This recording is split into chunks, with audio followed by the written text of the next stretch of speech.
बिहार की राजनीति को समझे तो यह भी समझना होगा, तेजस्वी ने जिक्र जरूर किया कि वो बोमई केस के मद्देनजर अदालत की दिशा में चले जाएंगे। ये सारी चीजें कही गई, जरूर गई, लेकिन हम आपको इस वक्त रांची की तस्वीर दिखला रहे हैं। लालू यादव रांची में मौजूद हैं। लालू जी सीबीआई और पहुंच गए हैं जी। कुछ नहीं मिल रहा है।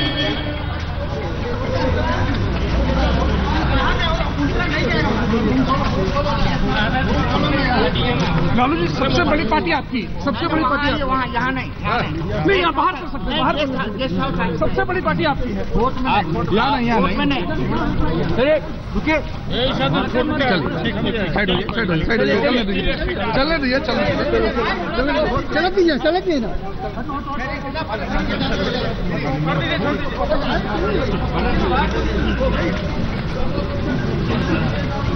लालू जी आप बोलेंगे, सबसे बड़ी पार्टी आपकी।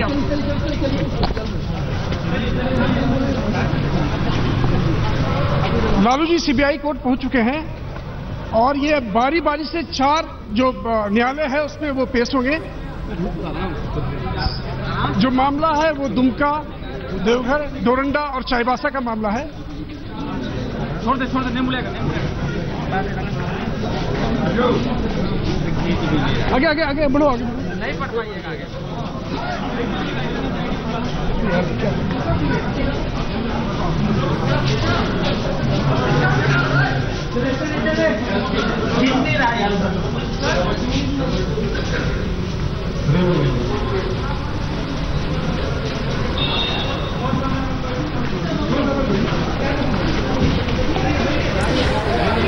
लालू यादव इस वक्त रांची में है। ये हम बता दें कि चारा घोटाले के मामले में उनकी पेशी है। कल वो शाम चले गए, लेकिन लालू यादव अगर कैमरे देखकर नहीं बोल रहे हैं तो ये समझना होगा कि लालू यादव दरअसल उस महीन राजनीति को समझते हैं जिसमें वो जान रहे हैं कि अगर मौजूदा वक्त में पटना केंद्र रहे, तेजस्वी उसके केंद्र में खड़ा रहे और राजनीति उसके इर्द गिर्द घूमे, तो फिर आने वाले वक्त में तेजस्वी नेता बन सकता है।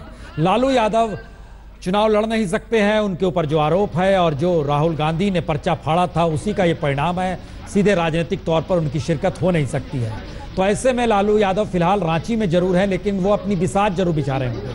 और चूंकि कल विधानसभा के भीतर शक्ति परिदर्शन है और वहां पर बहुमत साबित करना है नीतीश कुमार को, तो ऐसे में आंकड़ों के लिहाज से समझे तो सरकार के अनुकूल सारी चीजें हैं। लेकिन अगर जातीय समीकरण और सामाजिक समीकरण के मद्देनजर मौजूदा वक्त में बिहार के जनता दल यूनाइटेड के भीतर के विधायकों को ही समझे तो कुछ मुश्किल तो जरूर है। मसलन मुस्लिम विधायकों की तादाद, यादव विधायकों की तादाद 11 यादव विधायक जो जनता दल यूनाइटेड में है, 5 मुस्लिम विधायक है।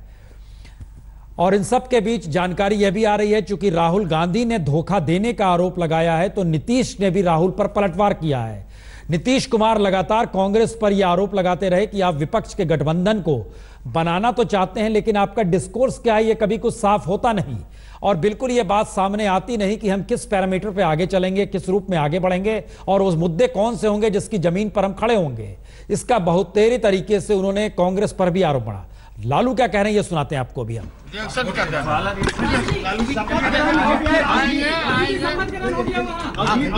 क्या होगी लौट के आगे बोलोगे, चलो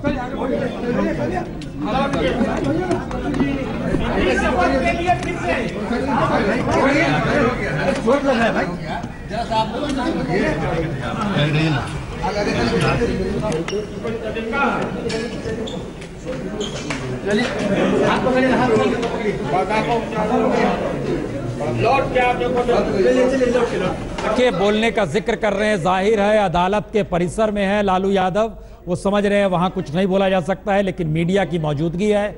और लेकिन इन सब के बीच नीतीश कुमार का कहना है वक्त आने पर सबको जवाब दूंगा, क्योंकि राहुल गांधी ने धोखा देने का आरोप लगाया और इस बात से कहा कि 3-4 महीने से ये सारी स्थितियां चल रही थी, उन्हें जानकारी थी, लेकिन उन्हें लगता था कि ऐसा नहीं होना चाहिए।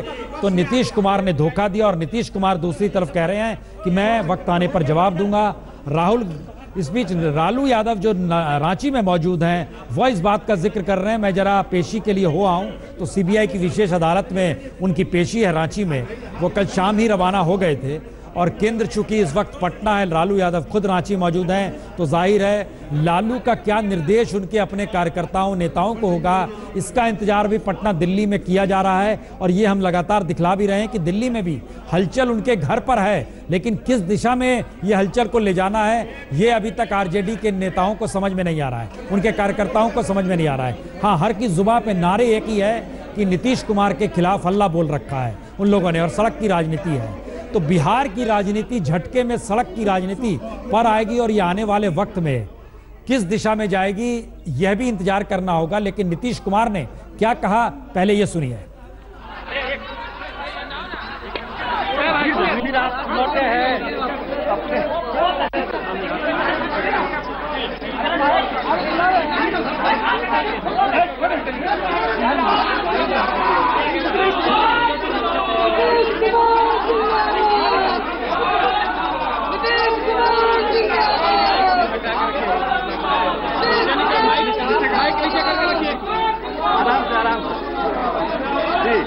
मुख्यमंत्री जी 4 साल बाद हमने जो भी निर्णय लिया है, कल भी कहा था, जो बिहार के हित में होगा, बिहार के लोगों के हित में होगा, वही निर्णय लेंगे। और बिहार के विकास के लिए, बिहार के लोगों के हित में, न्याय के साथ विकास के लिए, तरक्की के लिए हम सब लोगों ने मिलकर यह निर्णय किया है। और बिहार वासियों को मैं इतना ही आश्वस्त करूंगा कि हमारी प्रतिबद्धता बिहार के लोगों के प्रति है, जनहित के प्रति है। और अब तक बिहार के लोगों ने जो अवसर दिया, अपनी क्षमता के अनुरूप हमने सेवा करने की कोशिश की। आगे भी उसी राह पर चलकर लोगों की हम सेवा और खिदमत करते रहेंगे। बिहार को तरक्की के रास्ते पर आगे ले जाएंगे, न्याय के साथ तरक्की के रास्ते पर ले जाएंगे। ये कहा है कि आपने धोखा दिया है, सबका जवाब हम बढ़िया सबका जवाब हम बढ़िया से देंगे।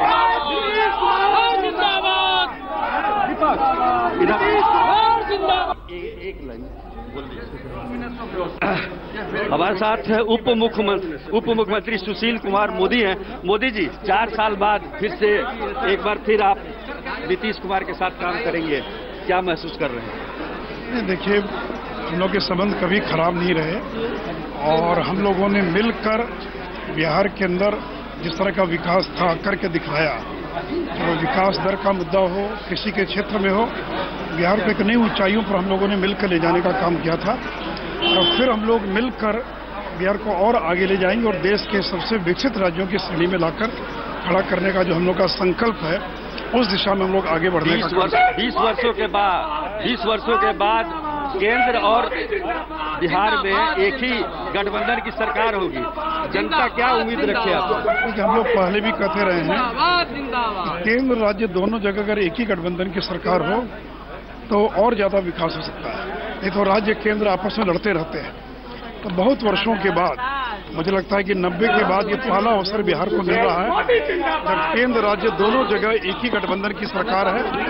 और निश्चित रूप से इसका लाभ बिहार को मिलेगा और बिहार और तेजी से आगे बढ़ेगा। चलिए, तो ये थे उप मुख्यमंत्री सुशील कुमार मोदी, जो फिर एक बार बिहार के उप मुख्यमंत्री के तौर पर कमाल संभाल चुके हैं। और उनका कहना है कि केंद्र और राज्य में अगर एक ही गठबंधन की सरकार हो तो ज्यादा फायदा होता है राज्य को। कैमरामैन दीपक कुमार के साथ सुजीत कुमार झा, पटना आज तक।